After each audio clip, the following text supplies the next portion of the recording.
Hello friends, welcome back to my channel. అందరూ ఎలా ఉన్నారు? అందరూ బాగుండాలి మనస్ఫూర్తిగా కోరుకుంటే ఇవాళ వచ్చేసి మీకు ఎంతో టేస్టీగా ఉండే కొత్తిమీర పుదీనా చట్నీ చూపించిపోతున్నాను అనమాట. చాలా అంటే చాలా బాగుంటుందండి. ఇడ్లీ, దోశ, చపాతీ, రొట్టె, వేడివేడి అన్నంలో కూడా బాగుంటుంది అనమాట. అంత కమ్మగా ఉంటుంది. ఇక వీడియోలోకి వెళ్ళిపోతే ఒక ప్యాన్ తీసుకున్న తర్వాత కొంచెం ఆయిల్ వేసేసుకొని అక్కడ ప్లేట్లో చూపించిన ఇంగ్రీడియంట్స్ ఒక దాని తర్వాత ఒకటి కట్ చేసి పక్కన పెట్టుకోవాలి. నెక్స్ట్ ఆయిల్ హీట్ అయిన తర్వాత 1 స్పూన్ మెంతులు, 1 స్పూన్ ధనియాలు వేసి మనం మంచిగా రోస్ట్ చేసుకోవాలన్నమాట.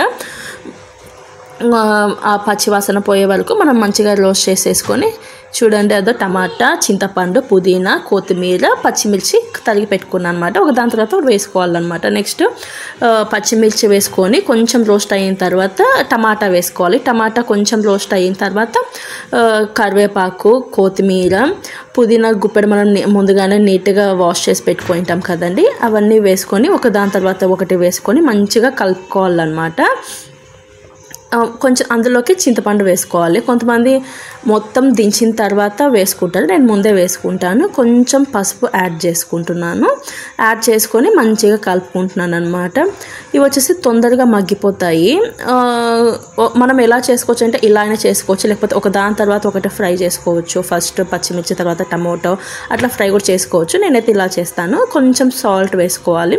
సాల్ట్ వేసుకుంటే తొందరగా మగ్గిపోతుంది కాబట్టి వేసుకొని మంచిగా ఇంకొకసారి కలుపుకోవాలన్నమాట. చూడండి మంచిగా ఎంత నీట్గా మొత్తం కలిపేసుకొని మూత పెట్టేసుకోవాలి. ఒక 5 మినిట్స్ తర్వాత ఇలా ఓపెన్ చేసి చూస్తే మొత్తం మగ్గిపోయి ఉంటుందన్నమాట. అలానే ఒక ½ స్పూన్ జీలకర్ర కూడా వేసుకోవాలి. మనకు టేస్ట్ బాగుంటుంది అండ్ డైజెషన్ కూడా బాగుంటుంది అన్నమాట. మళ్ళీ ఒకసారి కలుపుకొని మూత పెట్టేసుకోవాలి.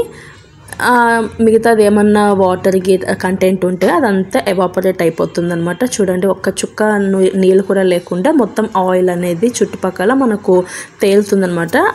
అయినప్పుడు మనకు ఏం అర్థం అంటే అయిపోయింది అని, చట్నీ బాగా మగ్గేసింది, ఇంకా అన్ని గ్యాస్ కట్టేసుకొని పక్కన పెట్టేసుకోవాలన్నమాట.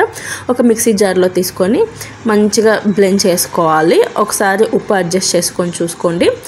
అంతే అండి, సింపుల్గా ఎంతో టేస్టీగా ఉండే కొత్తిమీర పుదీనా పచ్చడి రెడీ. మీకు ఈ వీడియో నచ్చితే లైక్ చేసి, షేర్ చేసి, కామెంట్ చేయండి.